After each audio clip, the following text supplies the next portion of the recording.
Welcome back to the Great War, fellow armchair generals. This is Gamer1745 here with my continuing playthrough of the Great War mod total conversion for Hearts of Iron 4. And if you haven't already, please subscribe to the channel. I'd really love to see you around here more often. Alright, we have yet to start the Great War. Actually, the war. But they're moving closer and closer to the precipice. Now, the Great War. It was started by the Serbians. Their secret service, or whatever it was called, gave some guns and I think some hand grenades to the Black Hand, which was a Serbian radical group, sort of in Bosnia. Now, the sort of no, here. Factories here.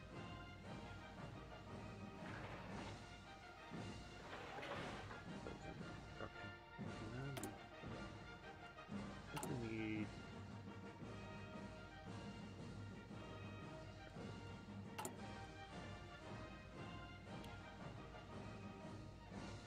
But I don't want to get too pejorative, but the Austro-Hungarian Empire was definitely looking to expand into the Balkans as the Turks had been. And Serbia definitely was on a possible list of acquisition. But the Serbs decided to kill the heir, equivalent, I don't know, killing the vice president of the U.S., killing Archduke Ferdinand. So they gave some Browning, I should look this up, what, 1910 pistols? I think some hand grenades or something, and sent them to Sarajevo to kill the Archduke on his visit. That was actually sort of a goodwill visit by the Imperial Crown. And so that's what starts the war. It's entirely the Serbians' fault. They, of course, get rewarded with Yugoslavia, a great Serbian empire.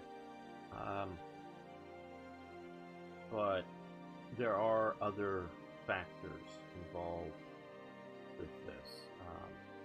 Germany definitely had aggressive plans or desires to move east as well as west somewhat. The French wanted back what it's as territory.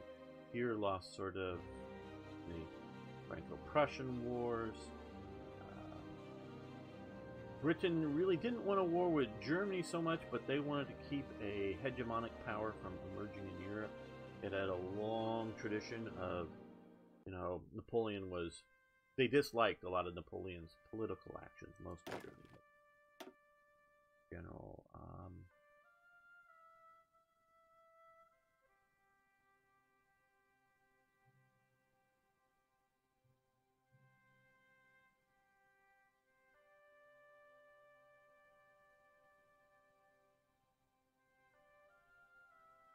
the guy who looks like von Stauffenberg.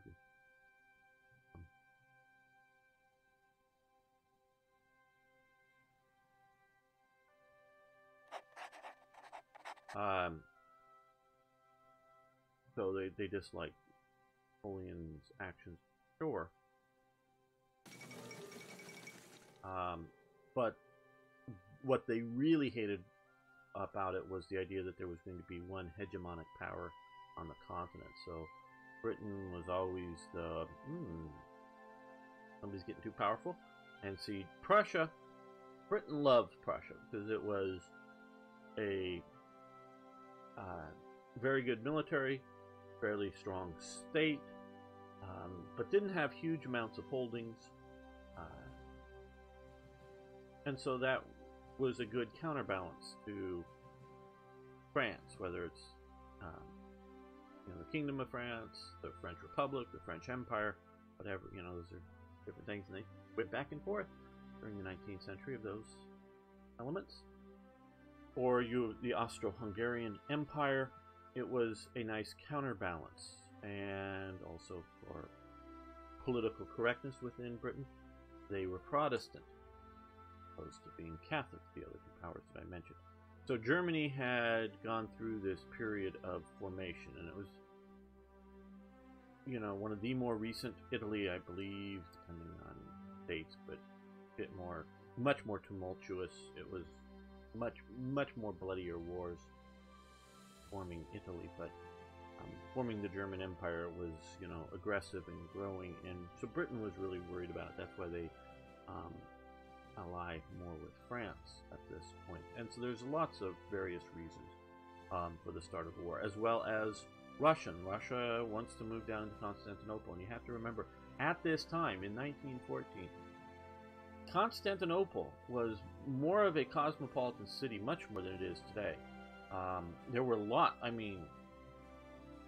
think hundreds of thousands, definitely tens of thousands of Greeks living in Constantinople still. There were many Greeks living in other port cities along there, to the point, not just in some of these port cities, that there were many Greeks in the city. The cities were, in essence, Greeks with a few Turks living in them. That they were majority Greek cities. Under the Ottoman Empire, it was a multicultural empire. It definitely wanted to focus on a caliphate of Islam, but they were, multicultural, and happy to have it as multicultural. Kurds, oh, hey, yeah, Kurds, they're great. It's once you start getting into the idea of, and this is growing, and Arabs, yes. Now, definitely Turkic-centered. That was their power base, but happy to have all the other ethnic groups. It's really once, and as the war is going on, you're really looking at trying to form Turkey, that everyone's going to be Turkish, and that's where you have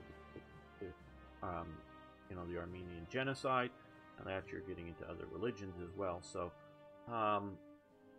as well as anti-Kurdish things. So, and kicking out the Greeks, but Russia's definitely moving. They've acquired the Crimea, obviously, and are moving in this direction. Well, in their bids to weaken the Ottoman Empire, they're supporting some of these various factions down here. Their big sort of, not quite puppet state, but their big sort of ally locally is Serbia. So they're the ones that tell the Serbs not to give in to the demands of the Austrians. And I don't know the exact demands of the Austrians right at this moment, whether they should have or could have given in to them. But it's really the idea that Russia says, no, don't give in, we'll support you. That's what really, the action that triggers it is definitely Serb. I put the blame entirely on Serbia for attacking Franz Ferdinand. Second. Secondarily, I put it on Russia, feeling that, yeah, these empires are getting uppity. The new German Empire, it's new to the Russians. The old Austro-Hungarian Empire, they've been around for a long time, but they're sort of being pushed into territories, potentially, that they want. So it's sort of the Russians, yeah, we'll support you, Serbia, just, don't give in, we'll come and do it. So that, they're coming into the situation, brings in Germany, which spreads it. So those are who really, it's not the blank check of the Germans.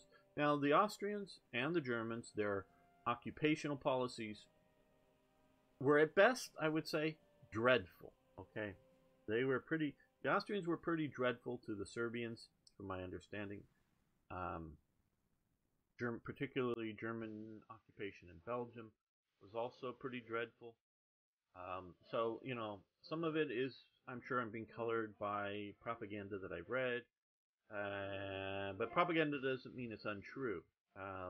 May not been quite as horrific as the Hun in Belgium has made out, but they weren't pleasant people there. And for invading somebody's country just to get to somebody else, they weren't being very nice about it.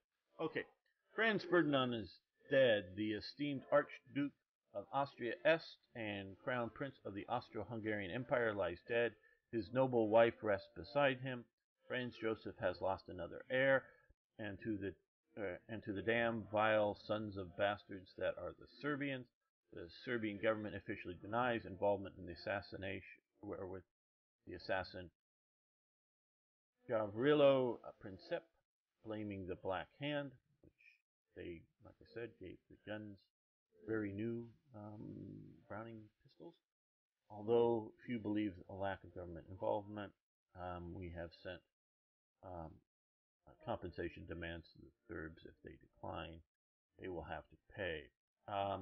And that's also another major point in this whole drama. The Austrians had recently lost Maximilian, Emperor of Mexico. Now that was mainly a French imperial play back in the 1860s, when the U.S. was distracted with its civil war and couldn't support its manifest destiny, its Monroe Doctrine of keep European powers out of. And I know lots and lots of Latin Americans and including a bunch of Brazilian viewers, but just like North American or the U.S. Constant involvement in their local politics, but we would have seen a lot more European interference had the U.S. not kept other foreign powers out. Obviously, you had subversion tactics during the Cold War in Cuba, Nicaragua, other places. But I don't think a lot of them really understand how protected Latin America has been by the U.S. And you pay for that protection by U.S. Intervention. I think we would have seen a lot more out-and-out wars going on down here had the U.S. not pursued a Monroe Doctrine. If you already had a colony, Britain with its colonies, or Curacao out here, Dutch or somebody, having their colonies already fine, but any new stuff, no. And so that's what's protected a lot of that. But Maximilian gets killed, firing squad, whatever, when he loses his empire as opposed to just being sent home.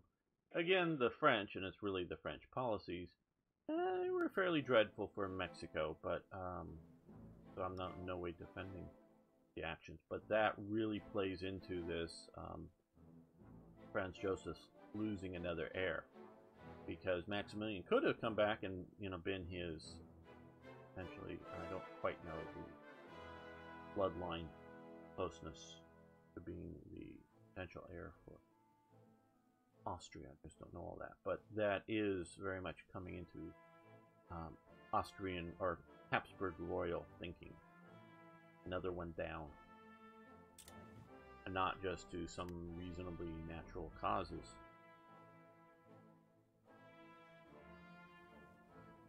It all ties in, folks.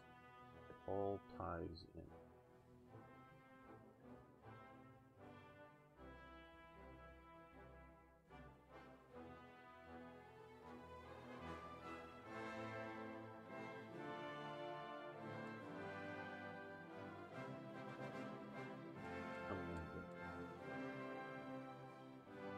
So now during this time, there's a lot of back and forth messaging going on. Diplomats going to Russia from Germany, Germany saying to Austria, we'll back you. Yes, they're saying we will back you. We call it the blank check thing.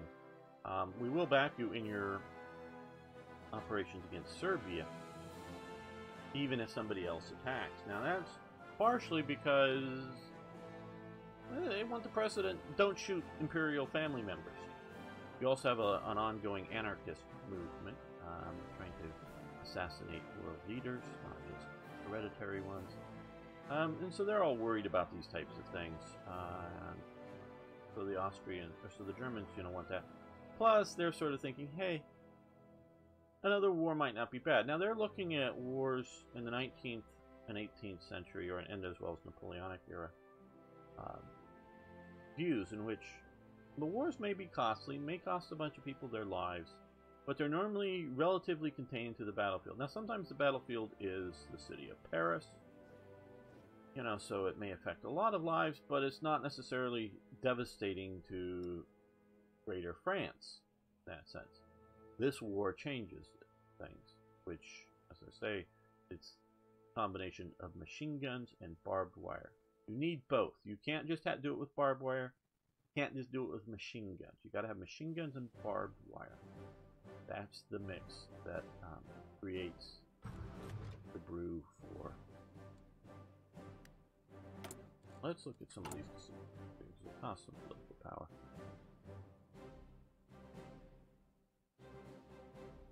I don't really see any great bauxite. I'll just make a point. Get some of that stuff, but I don't see any great point of that right now.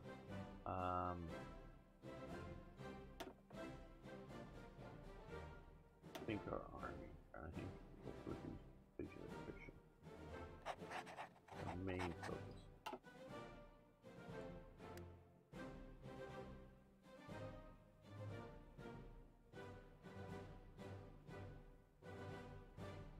Now you may have wondered why I haven't drawn any battle plans. I loathe them. I've tried them, I've played them, I've sometimes put fronts like this on them that I just plan on having static so I don't have to watch them. But I just watch the AI counter march. There's reasons I have 4 units here, because they can be attacked from 2 provinces. This province can only be attacked from 1 province, but or 2 of there.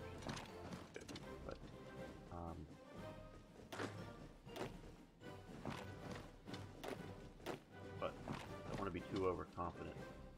But we have reserves to move them up. Here, because they can be attacked from 2 provinces, we have 3. And so there's reasons why I'm choosing to do what I'm doing. And so I'm just not going to draw battle plans. I want to expand our document.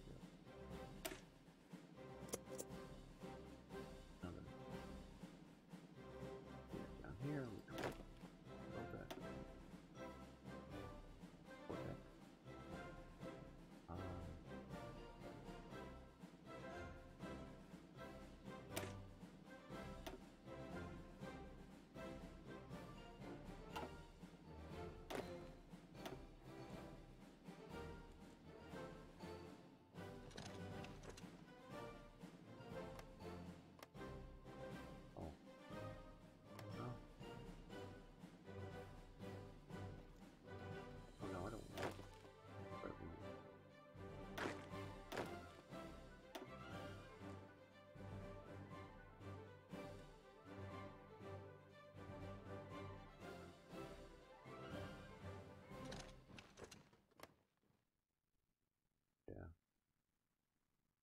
Sort of thing.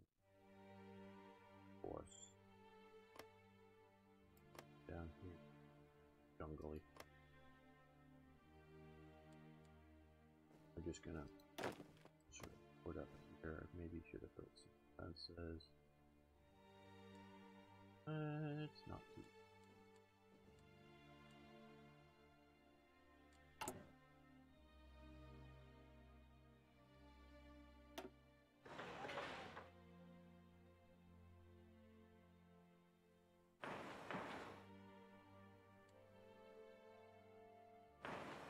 Okay, and let's move them to the top.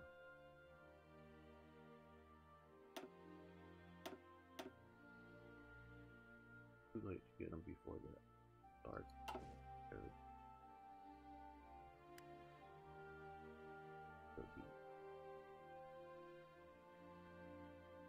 this really didn't come down in here like this so much. I don't think it was before.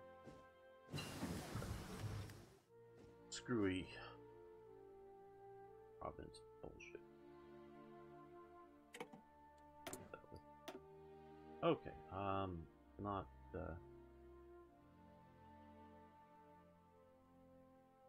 mod makers. Deal with it.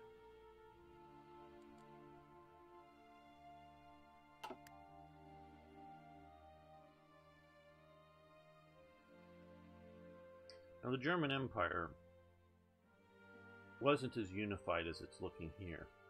It might not, well, I don't know, it might or might not be as divided as the Austro-Hungarian elements here, you know, between these two. But they were, you know, Bavaria and lots of these other regions. Basically, almost even in the imperial period, you know, post-unification, were still running their own militaries. Now, they had standardized on calibers and, for the most part, on guns and things like that. But they were still running their own institutions with their own command structures, which I'm completely ignoring, of course. But there was a lot of that. There was no clear. Okay, we can execute.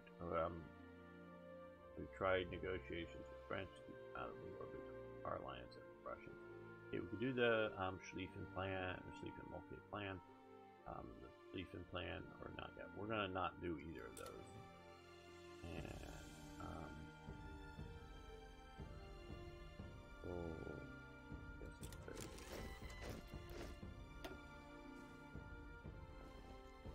so the war has started. Wish I had dramatic music or something. Okay.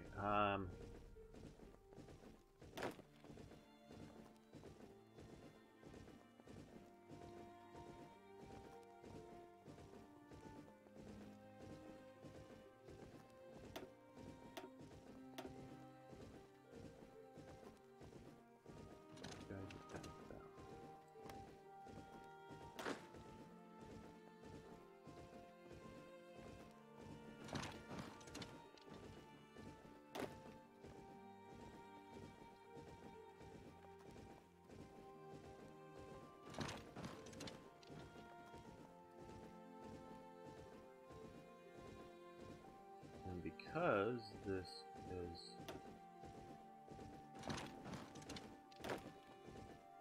the way things are sort of working, if I don't leave reasonable, you're holding, they're going to get pocketed real quickly.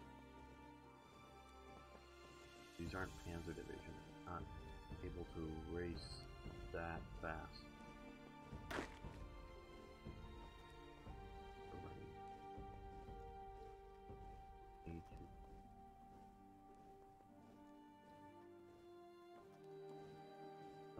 You're good. Now,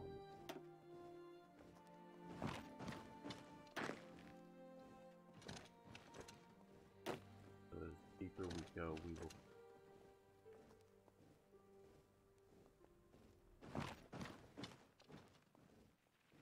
Right path. Hopping off a two. Guys. Here.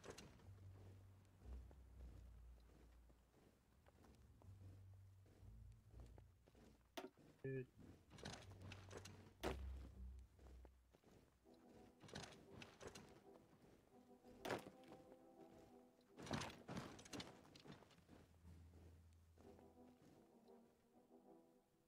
Good.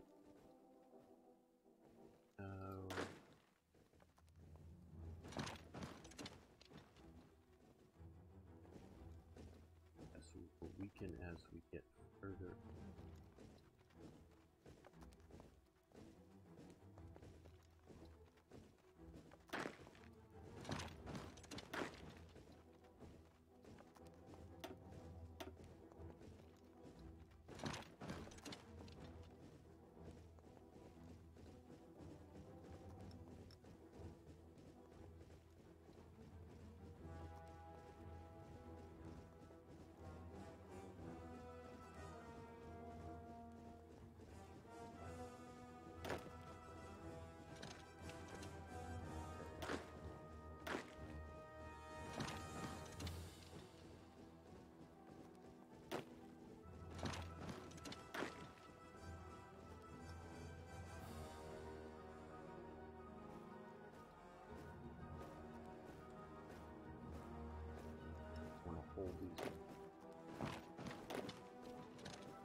divisions.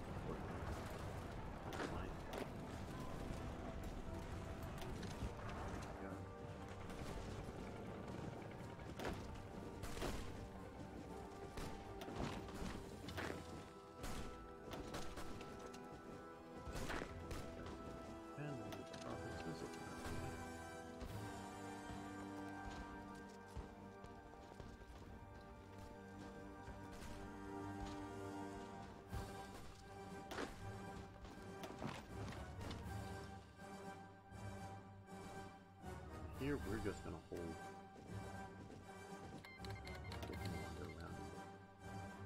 I'm going to also save the game because, like I said, we've had crashes. Had some crashes.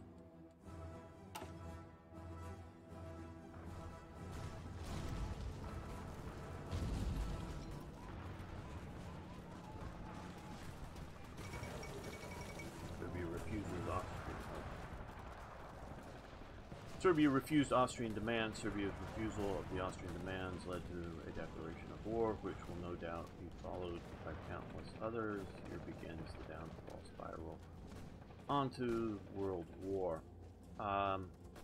Yes. This war. Okay, I know I've talked about this before.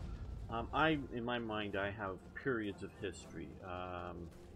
The 18th century starts in approximately 1689 and ends in 1789. You're probably guessing the second one, the French Revolution, starts at the sort of Napoleonic era, if you want to increase the title, the Revolutionary, or French Revolutionary period and Napoleonic period, but Napoleon was, as a officer, involved in some of the early revolution through to the end, so I just shorten it to the Napoleonic period, is from the 1789 sort of period to 1815.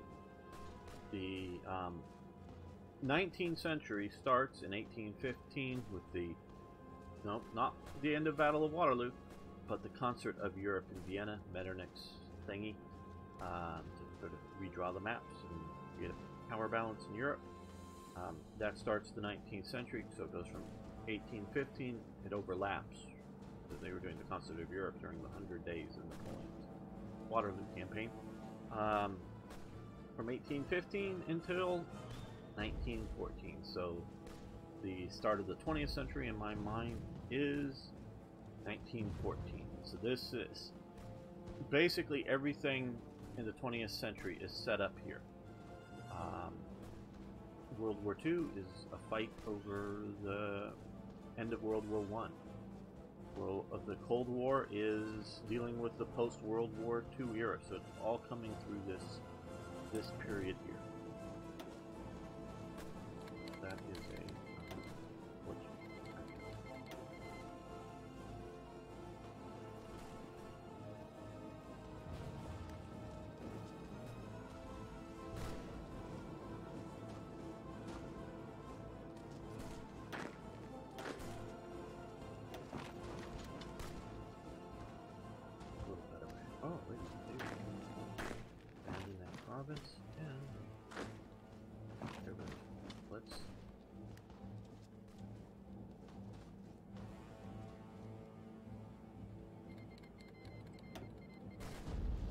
always look for opportunities.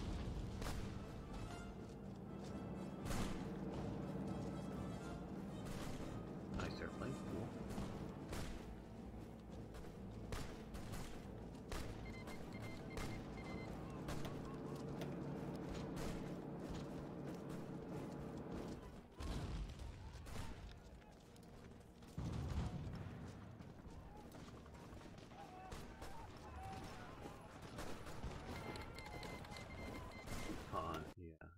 And there's our crash. I've had that crash before, and I think it has something to do with Bhutan. So we're going to end the episode here. I hope to carry on next episode and get around it. Like I say, I have gotten around it, but I see on crash. So thanks so much for watching. Thanks for liking the videos if you would, and if you haven't already, please subscribe to the channel. Love to see you around more often. And the screen goes blank. I hope you can still hear me. Please post questions, comments, suggestions, corrections. I love corrections. Let's get the history right. See you next time for more Hearts of Iron.